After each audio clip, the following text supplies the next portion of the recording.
Hey guys, welcome to the next episode in Let's Play Football Manager 2014. And we're still at Perth Glory. And if you look here, we have actually finished the season, which is interesting. Unfortunately, I'm not going to be able to do sort of like a half and half review type thing because the Australian league is so, well, it's not short as such, but it's a bit different, and like the months and the timing's all weird. So I'm just trying to figure out a way to sort of do it, but I feel that going over the whole season in one go would be a lot easier because, as I say, it is kind of short. It's a far stretch from the Brazilian league, which goes on forever and ever and ever and ever, and the Premier League, which, well, put it this way, it runs from, let's see, get the fixtures up, the 9th of October to the 18th of April. Hardly a long stretch now, is it? I mean, look, it barely runs to the it barely runs into what you guess the Australians would call winter. It's the entire summer, so I would rather just it's all, I can barely, or you can just almost fit them all on one page. So anyway, we'll go over them in a second. As you can see, we finished in the top five, which I was fairly happy with. And if you look at the two Melbourne clubs there, Heart and Victory, they actually, well, I'll show you the more detailed version. We go to the stages here. As you can see, we all finished on 39 points. Wanderers were just behind us with 36 there. And it was purely on goal difference. I mean, it was a substantial amount, as you can see. We can see there's far too many goals, and we didn't score as many as this lot here. The blatant and obvious winners by a long margin were the Central Coast Mariners, who were ridiculous. They scored so many goals, didn't concede all that much either. They were very, very good. And I really... struggled to get to them, put it that way. I'm not going to go over. Actually, I'll very quickly just go over transfers from last time. I bought a few players in.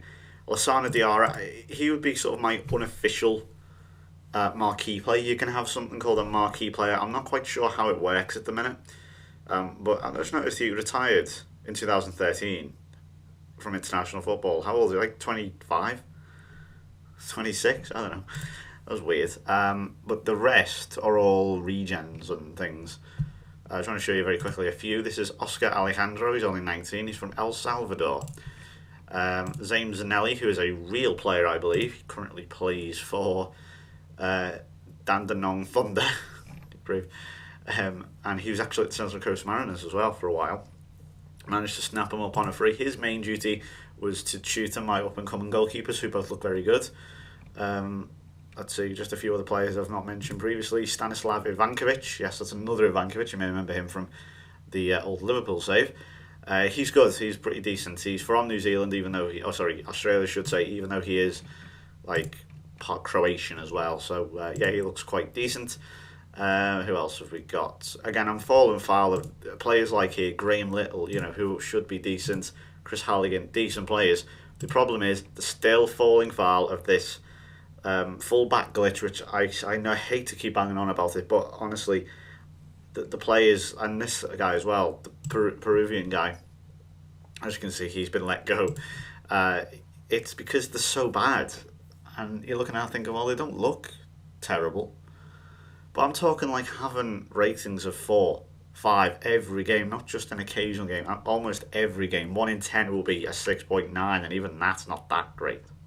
I don't think I've seen a left back or a right back get a man of the match yet on this game at all. Nor have I seen one. Well, I think maybe we've had one performance from a fullback this season get an 8 rating, which is appalling.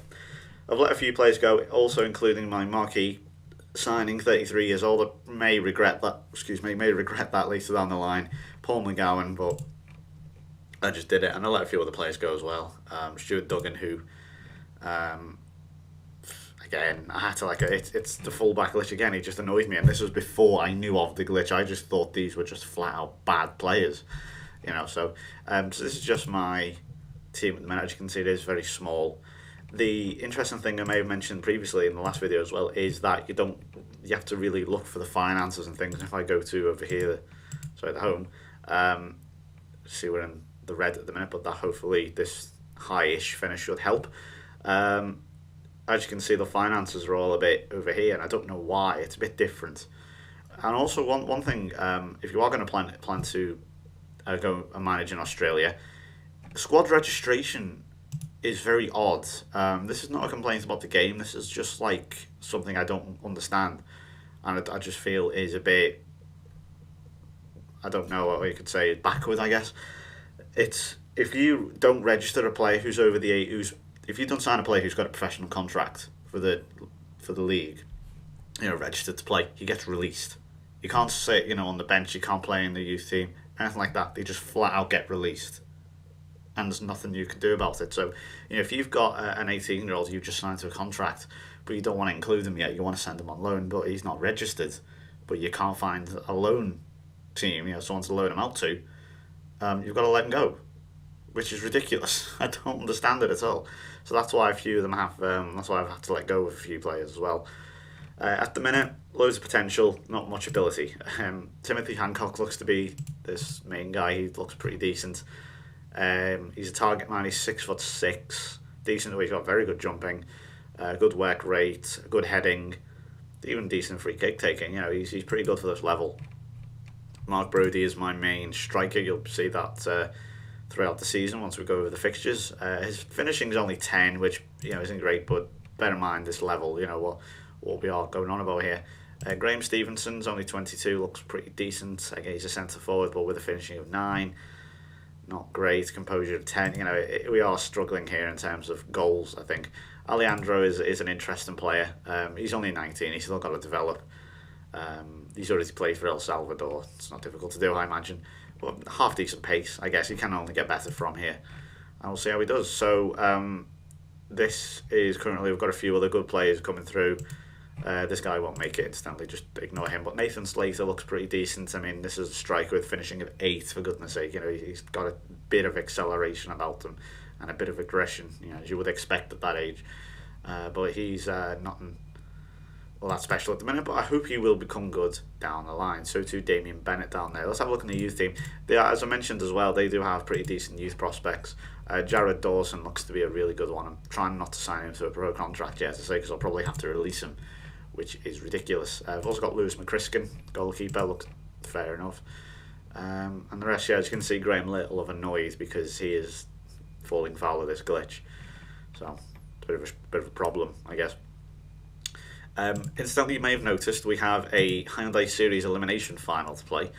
And what this is, I've done this for a couple of reasons. One, to show you how this works, but two, also, I was planning to do... this would be like the split point where I'd come back and say this is how we did, but spoiler alert, we actually lose. So I just thought, fuck it, just do the whole damn league. It's not going to take a long time, is it? But I think next time we'll just do it at the end of the entire season, because the season hasn't technically ended yet. Incidentally, think of the final series as sort of the FA Cup, or whatever you want, the domestic cup. But to qualify, you have to finish in the top 6. First place win the league. So as you can see, CCM win the league, and that's it. Then the final series, the team whoever wins it wins that separately, and they'll have a green, like a dark green colour around them, and they qualify for the Asian Champions League. So that's how that works. Lots of injuries down there. Incidentally, they won in 2018. Let's just have a look at that very quickly. Trying to see by what margin. 2 points in the end to the Wanderers. Oh, I'm actually also interested to see how they got on in the Champions League. Not very well, it appears. They got battered by Seoul and Saitama United, and Guangzhou and Seoul again. Ooh, not very good, although they did beat. Well, they actually went through the East preliminary round there. Sorry, I'm waffling. Anyway, let's get to this season. We had an absolutely disastrous start. I mean, total destruction and annihilation here from the Central Coast Mariners. I did not realise how good their team was. They are very, very good. And as you can see, there's Josh Risden, the captain, 4.6. An absolute... I mean, we also had Joe Godfrey, who has now been released. I kind of regret that, actually, as he could have been a sweeper. I don't know why. I think it was just because he was... I was unaware of the whole contract thing. The fact that if you don't register him, you have to release him. And it's made worse by the fact that you have to have a maximum of 5 foreign players. Now I have 5 foreign, but I think I have like 6, so I had to release one. That's really annoying. And things got even worse with a 1-0 defeat by Newcastle United. Yes, there really is a team called Newcastle United. I know it's mad. I don't know where they are based. Let's find out. There's of course Emil Heskey plays for them currently. Actually, Michael Bridges has of course played for them as well. The former Leeds United player, touted to be one of the top talents in England like 10 years ago or 12 years ago. I can't remember how long it was, but he was free scoring for a while, wasn't he, for Leeds when they were good. But we finally chalked up our first victory with victory over Wanderers. I'll stop saying victory now. Brody and Luongo, who I will be selling. I had no choice really. He's a good player. I mean, he was okay actually. I wouldn't say he was hardly a great player, but he was a handy player, and I managed to cash in on him. He's going to Verona. If I go to the transfer thing here, transfer history, will it come up? Or let's see. Yeah, as you can see, £500,000, and that's quite a lot considering the league. You know, the finances aren't great, so that will hopefully take us out of the red, at least in terms of the balance. Sometimes, you just have no choice. You've got to sell these players, and if you don't, the club's going to suffer. The finances of Perth Glory aren't all that great. It has to be said. I mean, it could be worse. Okay, I'll put it that way. It could be worse, but it's still not amazing. We're not going to go into administration or anything. We're far away from that. But I still think, we need to really sell maybe 1 or 2 players just to get the finances just a bit straighter. Really nice tough there from Mark Brody. He will be a bit of a star, I'm hoping he will be anyway. Wanderers, this was a really interesting game because Wanderers are still pretty decent. They're one of these sort of yo-yo teams. I find that a lot actually. But lovely stuff there from Luongo. And that was the winner. Very good. But yeah, if you look in the league, they sort of go up and down. I mean, we finished above them in the end, but look at that. Look at the goal difference. Tells a bit of a story. We then played Adelaide and won 3-1. I'm not going to show you all the goals of every game that we played and won, but I'll show you the first few here. There's Renato Franza, who he had good potential, but I'm really not sure about sort of potential on this game, as it is a bit naff. Like 5-star players do look a bit naff. I've got to say it's not all that great. So I don't really pay attention all that much to my scouts. I've brought new ones in later down the line, and even then they aren't great. I am limited, incidentally, in terms of staff. I am very much so limited by the wage budget. It's really not a whole lot, and due to the fact that contracts are all over the place. People not signing new contracts because of the wage restrictions. They want a wage rise. I can't give it to them, and they refuse to sign a contract. I can't do a whole lot about that, and have unfortunately had to release the staff that were here for this season. I'm going to have to bring new ones in for next season because they say the wage restrictions are beating us down a bit. So hopefully that Luongo transfer will free up some space. Lee Broxton there with the finish. He's a holding midfielder. Usually play him as a BBM usually. And there's Borg. He looks like a top talent. Les Borg. Franza, goalkeeper, probably should have done better there. But that killed the game off 3-1, and we're starting to get better now. So it was 2 defeats and 2 losses, but then came right back down to earth with a defeat by Melbourne Victory there, who are very good actually on this. They look quite decent. Again, look at the back. That's the whole defence this time. I'm not going to complain really all too much. Everyone was pretty crap, with the exception of Brody, who did get a goal. We just got annihilated here.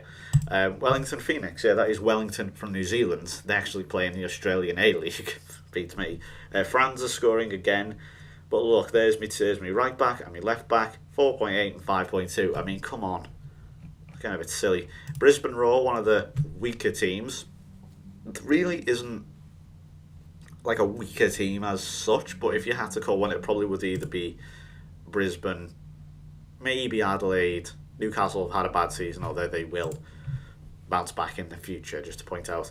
Alejandro scoring again, Borg, and Graham Stevenson with the goal, and once again, you'll find this to be very repetitive probably, but Haya Nakari, 5.2, a poor rating. Sydney FC, and Nakari, 5.1.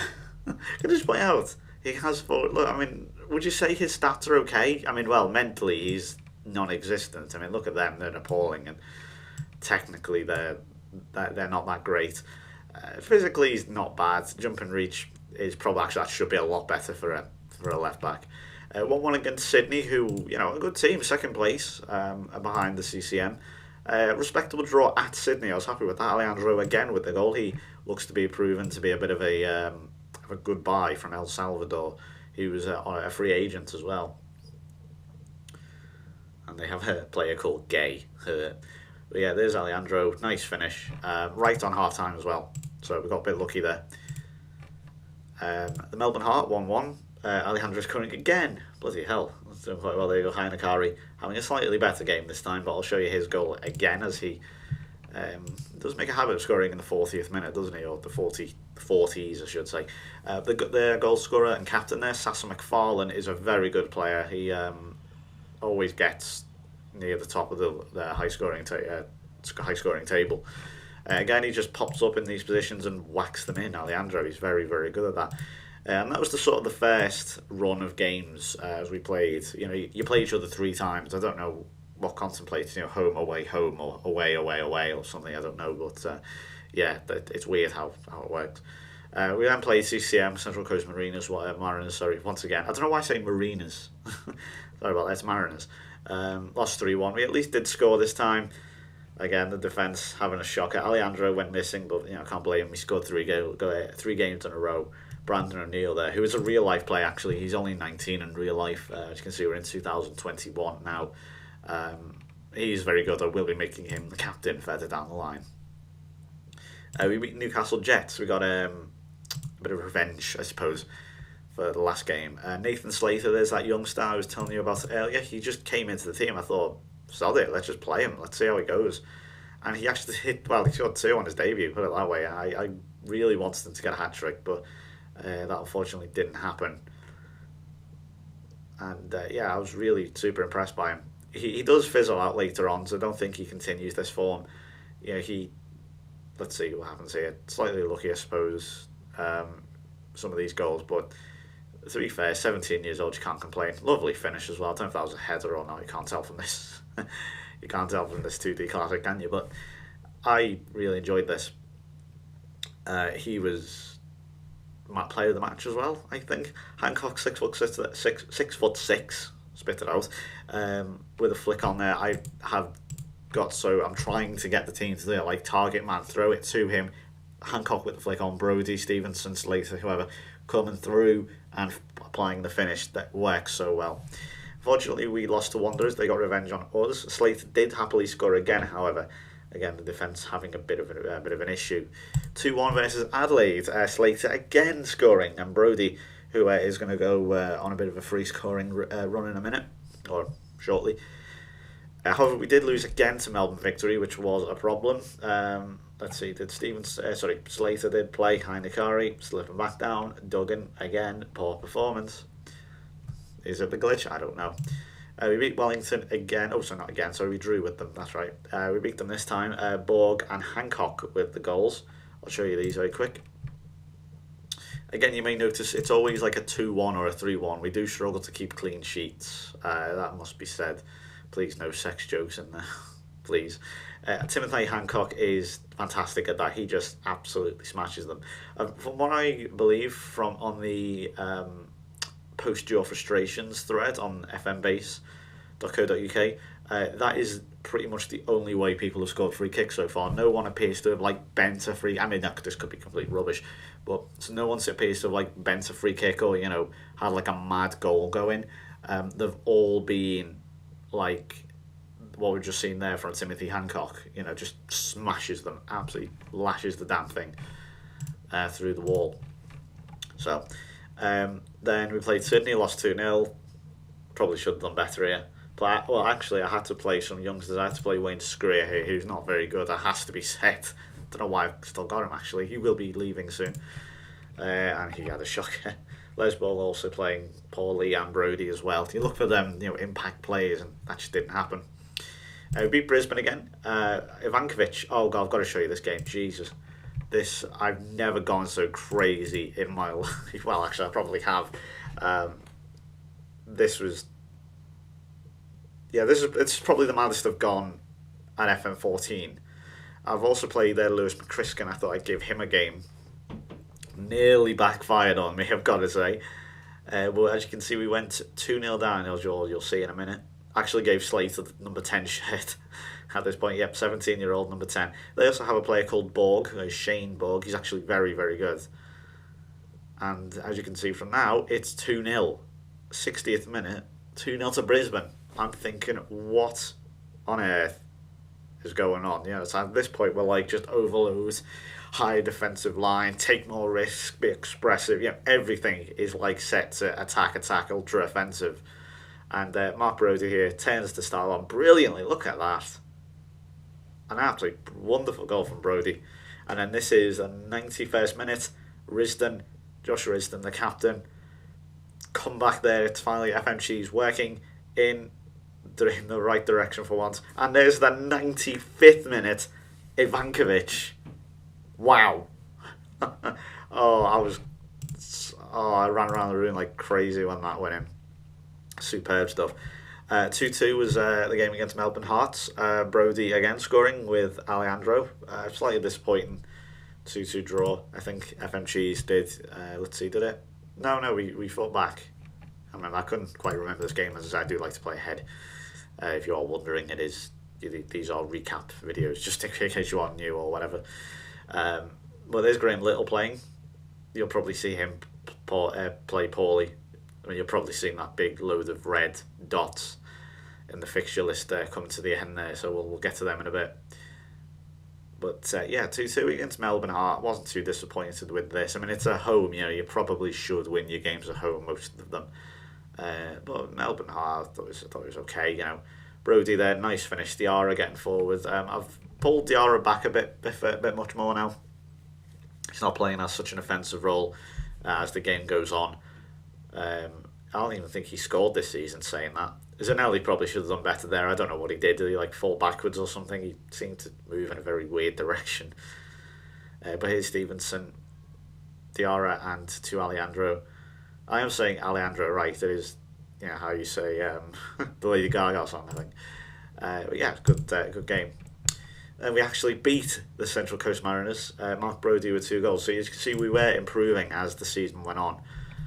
I don't know what it is about my teams this season, just losing totally in possession, yet still managing to grab a win. I don't get it. Brodie with a penalty straight down the middle, sent the goalkeeper the wrong way. Incidentally, as you can see, there is no spanner. Just point this out if anyone is being a daft bastard. There is no spanner up in the corner, so I haven't got what's it called, the FMRTE thing going in the background, so please don't accuse me of that. You look like a right idiot if you do, because there's no evidence that there is anything there, because I don't have it. Anyway, Todd King, though, the equaliser for CCM, but we managed to hold on for the win, and we actually managed to register 3 on the bounce with 2-1. Again, Mark Brodie with 2 goals against Newcastle United Jets, and 2-1 against the Wanderers. Luongo with 2 goals. Unfortunately, Brodie did miss a penalty, and that really harmed his rating. Look at that. That's what I mean about the harsh ratings, 1 penalty miss, 5. A bit harsh. Halligan there with a 4.7. Left back issues again. 1-1 against Melbourne victory. I thought I was quite happy with this. Mark Brodie yet again with another goal. And then our final victory of the season, unfortunately, Timothy Hancock with the goal. He will score more. He should do anyway as future seasons can go on. Slade didn't really get involved in this game. I thought I'd give him a run out. But we managed to beat Adelaide. But then we went on a terrible end here. Lost 2-0 to Brisbane Roar. 2-1 to Wellington Phoenix. Brodie did happily score, but I actually had to play Julian Bowman here as there were injuries and international duty. The way international duty works is very weird. I know you can pull players and you can suspend games, but they just sort of jump on you all of a sudden. They just jump in the calendar, and you're like, whoa, when did that get in? And then all of a sudden half your squad's missing. it's really annoying. And then we had 2-1 against Sydney. Brodie again scoring. Graham Little, I'd lost my patience with him at this point. And 2-2 against Melbourne Heart. Alejandro with 2 goals. Halligan, the left back, again another poor rating, and we will lose to Melbourne Heart. This was as far back as I could go before going into the newer season. So yeah, this is just an update for the 2020-21 season. I don't want to go any further than that, and we'll go over the elimination final here. There's 3 rounds to it. There's the elimination final, so I imagine second will play 6th. I know, how does that work? Oh, sorry, no, beg your pardon. Third will play 6th, 4th will play 5th, and these 2 go through to the semi-final. So the winner of 3rd versus 6th play Sydney, say, and then the winner of us play the CCM. And then the semis, and then the final. That's how it works. So, yeah, so I'll show you the Premier League, how that looks to be ending. It is only April. Wow, that's weird looking. Stoke have a top goal scorer. There's 18th, yeah, he has 20 goals. Okay. And why is his face so red? Blushing, I think. Peterborough down there, not doing very well. Fulham, as ever, they always like to fail in the FM. Always fail. Wigan up into 6th. Don't get that one. Derby doing well, Southampton doing well. Liverpool there could maybe even go top if they win that game in hand. Weird. Yeah, so that will do it from me, I think. I'm going to go ahead and play more of this now, and we'll see how we go on next season with Perth Glory. So thanks very much for watching. Give the video a like, please, and I'll see you next time.